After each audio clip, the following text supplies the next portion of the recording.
Welcome to the screencast on Transana's keyword map reports. This screencast describes and demonstrates some of Transana's graphical reports, specifically the document, episode, and collection keyword maps. If you want information about the coding that has been applied to a particular source document in your database, you want the document keyword map. The document keyword map shows coding information about all quotes created from the selected document. Your coding is graphed against the character position of the coded quotes within the document. To create a document keyword map, right-click the document you're interested in the data window and select Document Keyword Map. Keyword maps often need to be customized for meaning to become clear.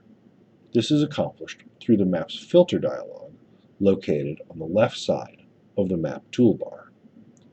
The filter dialog allows you to specify what quotes to include in or exclude from the document keyword map. You can also select which keywords to display, in what order, and with what colors. If you define default colors when defining your keywords, those colors will be used initially, but you're able to alter a keyword's color in each individual keyword map if you wish to do so.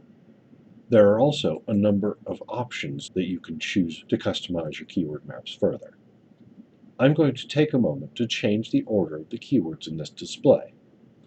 While the data being displayed in this data set is not theoretically oriented, I can at least produce a document keyword map that shows something about the workflow involved in working with text in Transana.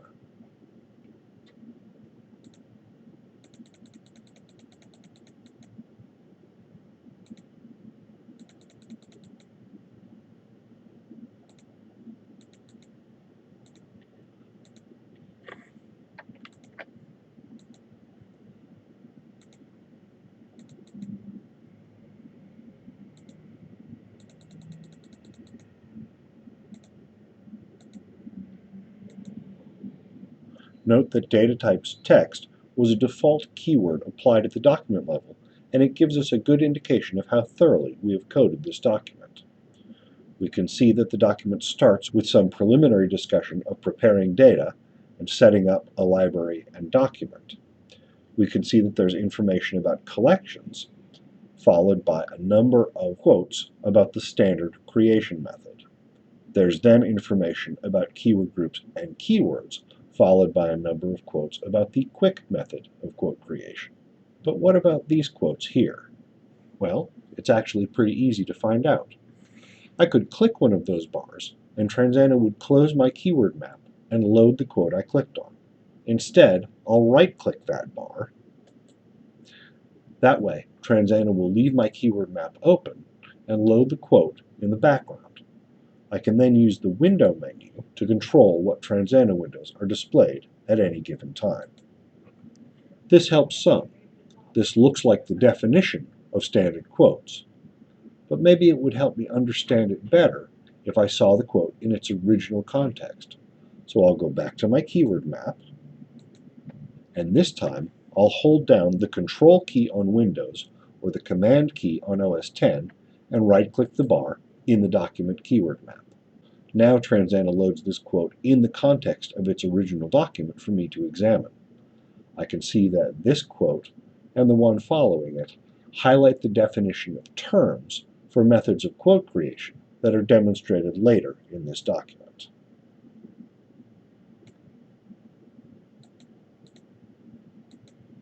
And what if I decide that I would rather that those two quotes not be displayed in the document keyword map that I'm creating for a particular analytic purpose?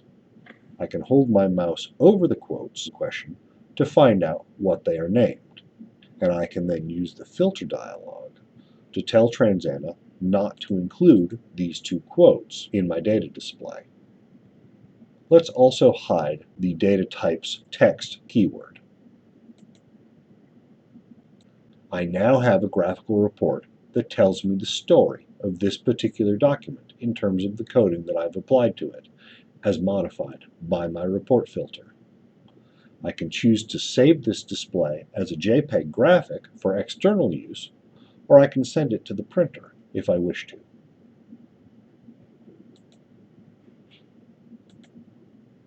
If you want information about the coding that has been applied to a particular source episode in your database, you want the episode keyword map.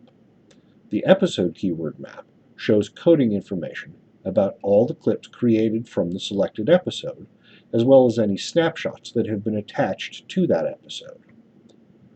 Your coding is graphed against the episode's media file timeline.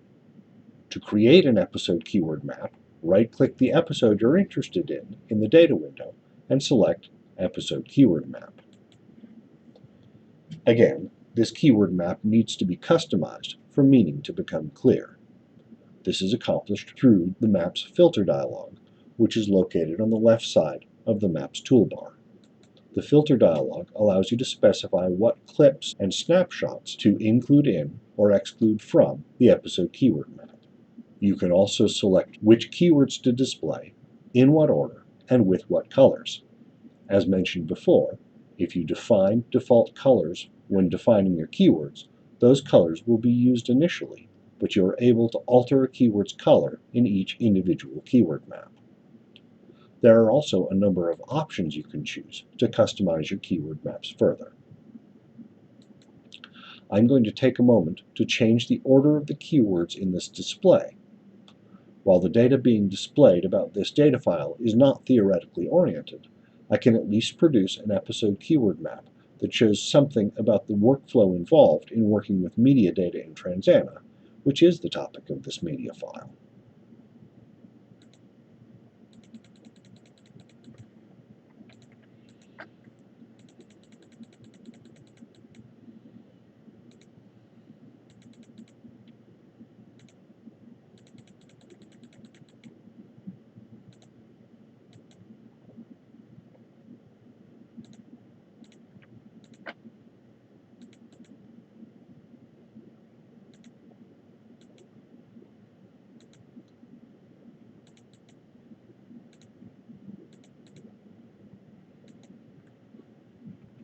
Note that data type media was a default keyword applied at the episode level, and it, along with data type's still image, gives us a good indication of how thoroughly we have coded this episode. We can see that the media file starts with some preliminary discussion of creating a library, an episode, and a transcript in Transana. We can see that there was very little discussion of the transcript, though we may want to re-examine this section of the media file immediately following our clip on transcripts to see if we missed anything. We can see that there's information about collections, followed by a number of clips about the standard method of clip creation. And we can see that there's a discussion of keyword groups and keywords, followed by a number of clips about the quick method of clip creation. We can also clearly see that there's a still image associated with the middle of the file that's been densely coded. But what about these clips here?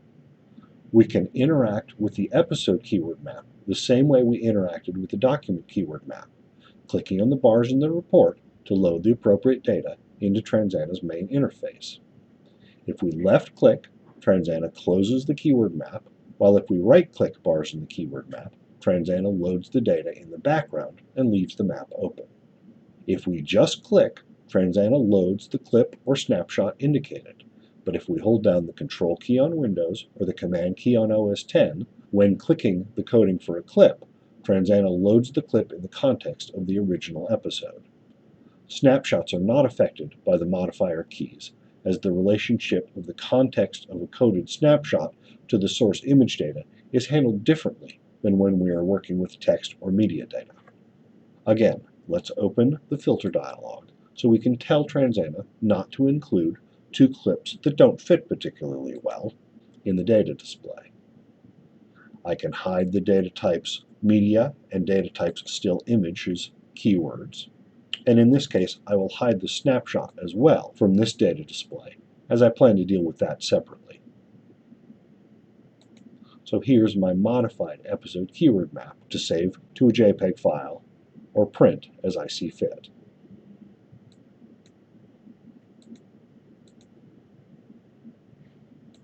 The collection keyword map currently only displays coding for clips and for snapshots that are linked to episodes. It does not display coding for quotes or for snapshots that are not associated with episodes. The reason for this is that there's no rational horizontal axis that can be shared across text, image, and media data. There are no common units of measure that make any sense for mixed data types. So the collection keyword map is reserved for data that uses time for its horizontal axis, only displaying coding for data from clips and from snapshots associated with episodes.